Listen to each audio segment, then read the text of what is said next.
Good morning, my friends. I'm coming to you from Seattle, but I'm coming to you live this morning, so this is exciting. We're embracing technology and trying something new. So let's begin by taking a few breaths together. So if you will, exhale first, take a deep breath in, and let go. Take another deep breath in, and let go. Together we take another deep breath in, and let go. And so here we are. This month of March, our theme connected throughout all the centers is open to possibilities. And as you know, we've been talking about the practice of visioning for the last couple of weeks as this technique, this tool that allows us, that not only allows us, but trains us to bring our mind to that place of being open to all possibility, recognizing that we do live in an infinite universe of possibility, and yet our action, our participation, and our choice is what is necessary in order for us to engage any particular possibility. And so we started this month bringing in this idea of visioning. Reverend Alice shared with us the process of moving through these series of questions, and all of it being this process of asking, what is the highest divine idea that is seeking to be expressed in this moment, whatever it is that we are asking about or visioning for? And from there, then we began to discuss the next step, which is, what do we release? If we're calling something in, if we're saying, okay, there's a possibility out there and I want to move towards it. I want our world to move towards it. I want my life to move towards it. I see what's possible. We have to first make room. We have to step into that releasing, that ability to let go, to move out of our old beliefs, to step away from some of the patterns and the ways of doing and being that have held us in what is current, in order to make that next step forward. And so the question in visioning, there's actually two questions in the visioning process that we're going to be talking about today. And those questions are, if there's a high idea out there and we have to embrace, or we have to release something in order to make room for it, then what is it that we have to embrace? And then when we embrace whatever that is, what is it that we must become in order to move into the vision? And so this idea of what are we to embrace and what are we to become is what we're wrapping into this conversation this morning about being with open arms. That if we really want to recognize that we are living in a universe of all possibility, Ernest Holmes tells us that we can only receive as much as we can comprehend. And he says, if you can comprehend a thimbleful, the universe will fill it. If you can comprehend a handful, the universe will fill it. If you can comprehend a bathtub or an ocean, the universe will fill it. But this is about us being able to make the connection between a vision of what's possible to something tangible within our minds, to something that we want to bring into the world. And as I've been contemplating this process of living with open arms, Ernest Holmes tells us that we are to be a people who are for something and yet against nothing. And yet, in this idea of possibility thinking, as opposed to what we've had this long ongoing conversation about the difference between positive thinking and possibility thinking. And possibility thinking invites us to stay in this place of openness. But we have to also remember that in that openness, we can't just move around and pretend that everything is all good and just kind of smear this layer of it's all God and it's all okay. Because there's a whole lot in our world that we have to remain open to in some way in order to acknowledge that it is there, even if it's not part of the highest and the best, even if it's not part of what we're desiring for as our good. And so we have to remain open, but with a particular lens, so that we can actually recognize what's in front of us, so that we can see what we need to release as we do in the visioning process, so that we can then open to the embrace and open to become something more. And so I have sort of a 4-step process that I want to talk about today as the way that I think we need to remain open in order to do this work that we're talking about. In my synthesis work and also in science of mind and in many other philosophies, we often talk about the idea that we all live within a worlds within worlds, that there are layers and layers of effect, layers of circumstance, layers of thoughts, layers of beliefs that influence how we move through. And that there is the world of circumstance, there is the world of things of things as they are. And the first step, I think, in this idea of living with arms wide open, the first step is to look at what is in the physical world, in the world that is happening to us, in all of the circumstances that have been piled up since before our birth from all over the planet. We have to just be able to accept and acknowledge the circumstances as they are. That can we look into the physical world and not deny the reality in front of us? We've been moving through this challenging, tumultuous shift in our society and in our planet in the last number of years. And we have been called to acknowledge, to accept that systemic racism and inequity and oppression are real, that we cannot turn our attention away from them, that we have to accept them. We have to acknowledge that this is what is in this moment. And when we can actually accept and acknowledge the circumstance, then we can ask what else is possible. But we can't ask what's possible if we're not even willing to look at what is. And so we have this world where there is so much difficulty around us. We live in the times of COVID. There's oppression, there's racism, there's cancer, there's death. There is so much poverty. There is so much disparity. The environment is literally collapsing around us. There is so much in the world of what is that we just have to accept and recognize that in this moment, if I don't acknowledge what it is, if I don't recognize that there is a white supremacist, capitalist, patriarchal delusion out there, then I can't even begin to ask what is possible from this moment, from where we are, if I'm not willing to acknowledge it as it is right now.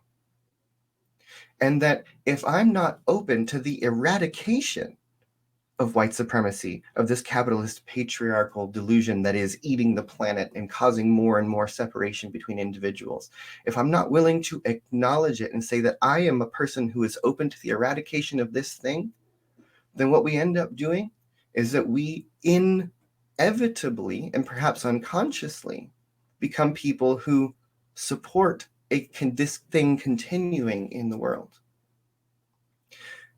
And so if we're going to first start with just acceptance of what is, to acknowledge the circumstances, to acknowledge the sickness, to acknowledge the pain, to acknowledge the disparity in the world, and then we move to this next step after acknowledgement is to embrace the idea, to then wrap around the idea, okay, if this thing exists in the world, then part of it is my responsibility, either for the change, for the owning of it.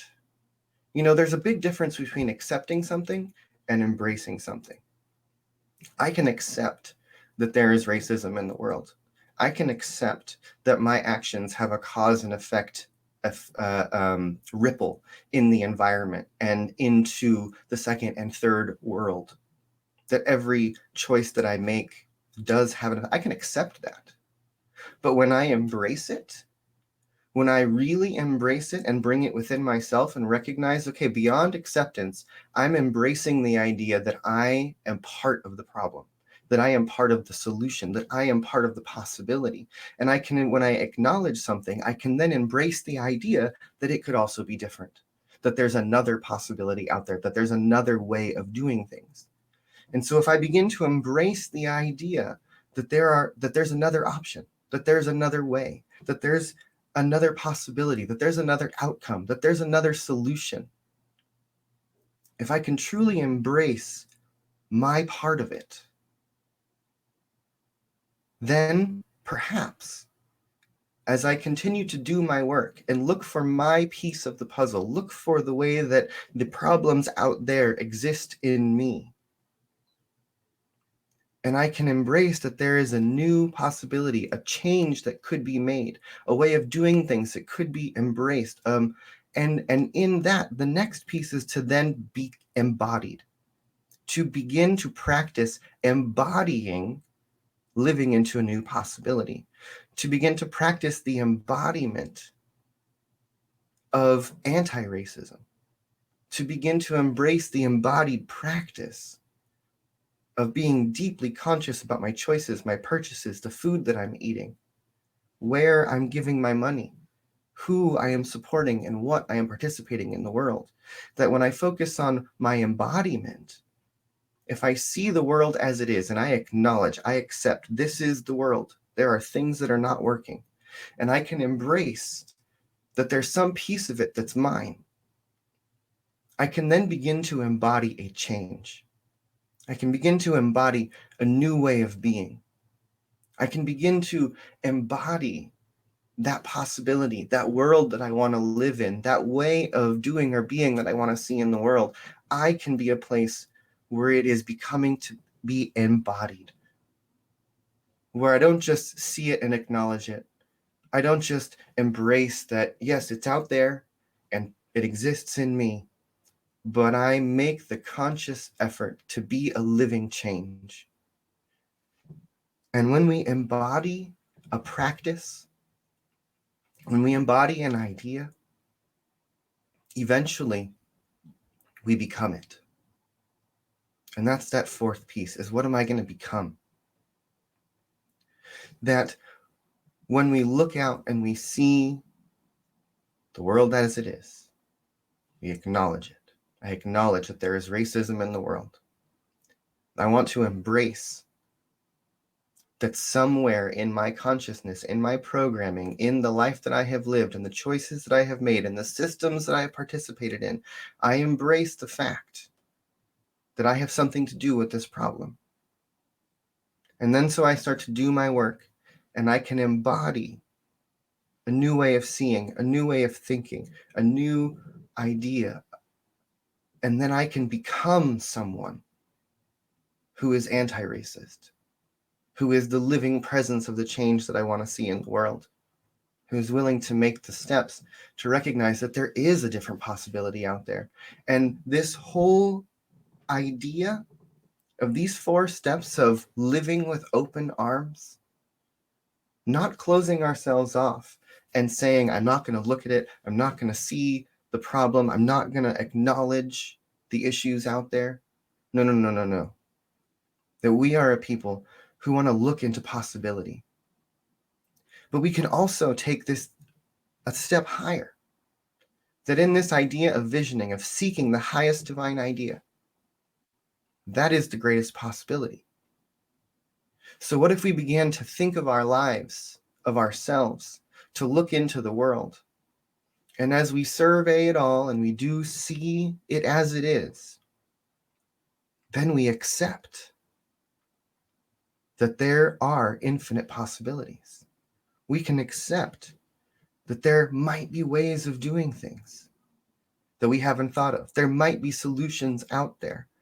Could we possibly accept that there is a way above all of this trauma, all of this turmoil? And then begin to embrace our piece of it. To say, okay, if there really is, if I can accept and acknowledge that it is possible, that we could rise to a new level of being individually and collectively as human beings on this planet, I accept that it's possible. And then I begin to embrace that idea into my life. And as I embrace an idea, I begin to wrap my mind around it. And that's how we engage an idea into our spiritual practice. We begin to do spiritual mind treatment. We begin to focus ourselves in new ways to embrace this higher idea into our lives, and we begin to program our minds. We begin to rewrite our beliefs. And as we continue to do that, as we begin to embrace a new thought, as we begin to embrace a new practice, a new way of being, a new deep question, that begins to work its way into our mind, into the neuronal grooves of our brain, into the cells of our memory. And the new idea becomes to be embodied. And then you and I each become a place where a possibility becomes form, where a possibility becomes a living way of being, a living way of speaking, a living way of seeing and interacting with others, a living way of choosing in the world. And so we want to look out and see into the world. What is it that is happening to us from all of the outer circumstances? And what is it that is possible?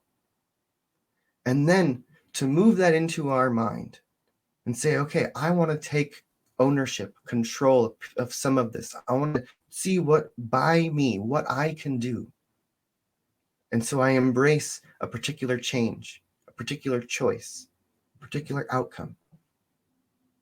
And as we do that and we embody something, a new way of being starts to come through us. A new world starts to come through us because of our choices and our interactions. And we spread this idea around us, this way of being.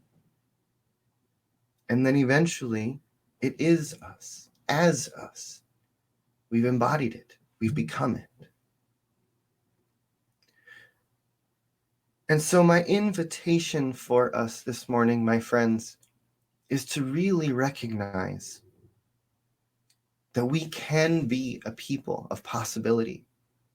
And what the world needs now more than anything, I think, are people who are willing to look directly at the world of effect, the world of affairs, the world of poverty, of sickness, of racism, of death, of war, of all the things, to look at it and acknowledge it. And at the same time, look through it, look into it, and ask what else is possible.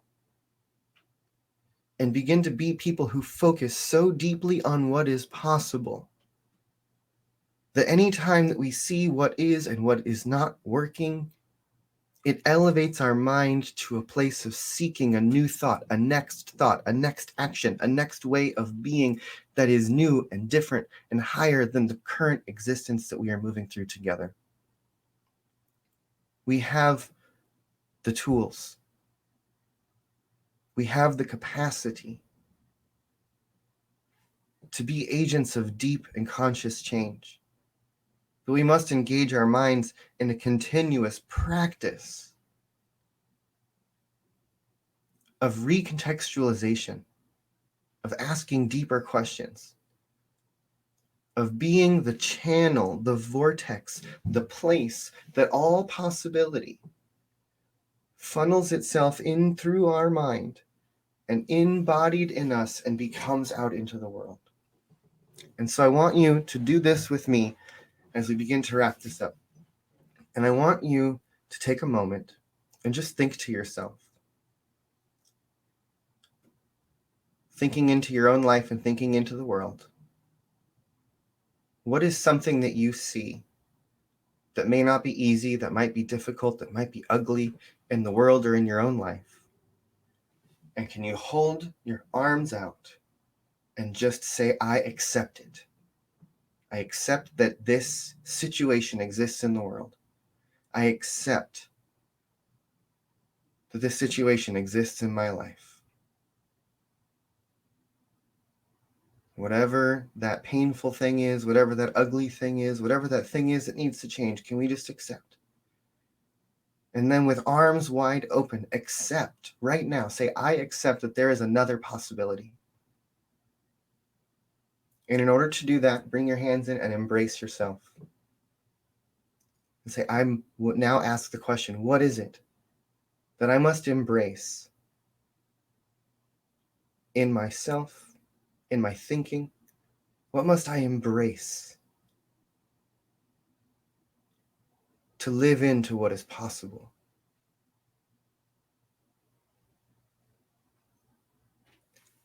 What is it that I must embody so that I can become the action in the world? And so just do this little motion silently in your mind. Say, I accept, arms wide up and open. I embrace, I embody, and I become. I accept, I embrace, I embody, and I become. And so be in contemplation this week, my friends, as you look out into the world, as you look into your own life, and just acknowledge the circumstances. Begin to cultivate a practice of acceptance. You know, in the Buddhist philosophy, the first noble truth is that life is suffering. We just have to accept that it is what it is. But then embrace. Embrace the fact that there is some power within us that is greater than we are, that we have available to us and through us, and that we can embody a new way of being, a deep, necessary change. And let each one of us become the place where the Spirit of the living God, the universe itself, the mind and the heart of the One, is showing up on earth as an agent of change, as an agent of love, as an agent of possibility. Let us bring our authenticity forward in whole and new ways so that we can indeed be the place where the change that we are seeking is happening right here and right now. And so with that, I invite you to take a deep breath in. And if it's comfortable for you, close your eyes. As we just take a moment to together acknowledge that there is indeed something greater than we are that is breathing us. Can we just accept for a moment that there is something greater than ourselves? I call it God. Some of us might call it energy, or just recognize it as the universe or consciousness, the infinite beingness, infinite presence, infinite bliss. That this one seamless presence is living and breathing throughout the entirety of the universe. And as we accept it, let us embrace that idea into ourselves and recognize that each one of us is being breathed by God, breathed by the universe, breathed by life.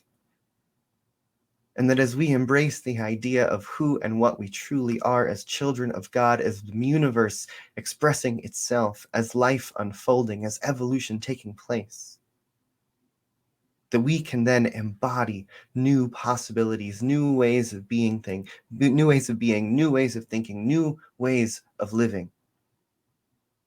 And that as we embody new possibilities, we become the possibility. We become the way showers, the healers.